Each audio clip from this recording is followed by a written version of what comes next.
The authorities still remain in its rejection and ignorance the people demand.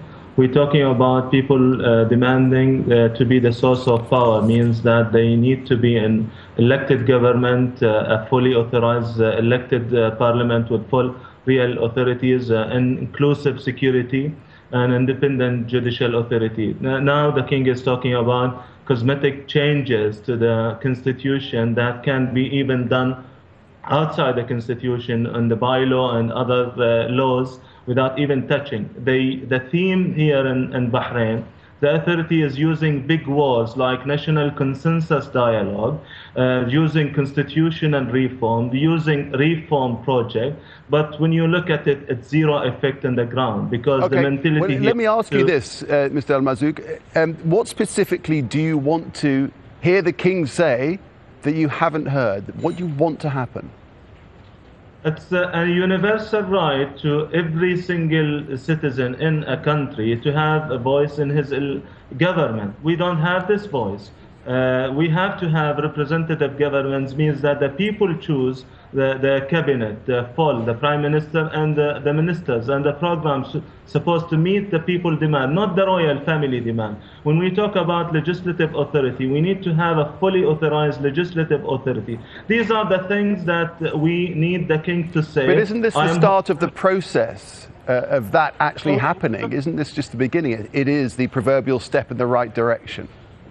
In 1926, we have a sort of local governments elected by the people in Bahrain, or halfly elected by Bahrain. We are ready 100 years ago.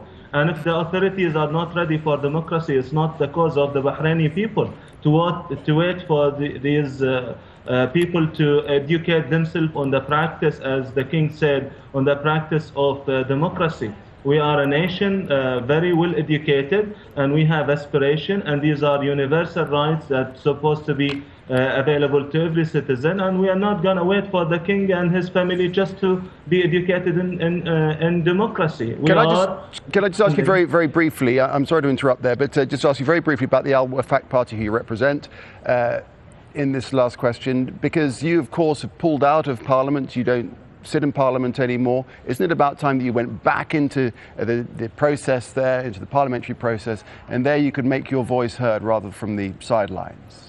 Because we've left the parliament because this does not represent the people in its formation, because half of the legislative authority is appointed by the king, and still after this amendment, the proposed amendment, still he will hold the legislative authority and he will hold the executive authority. So there is no way that within such formula that any progress could be done to a basic law rather than a constitution. We're talking about Arab Spring when everyone is talking to voice his and her demand outside. If this recommendation of amendment presented from any Arab leaders, now they having uprising, the international community will just laugh and be very angry. What are you talking about? The people demanding full participation in the political process, and you're talking about just swapping some employees within the legislative authority. The presidency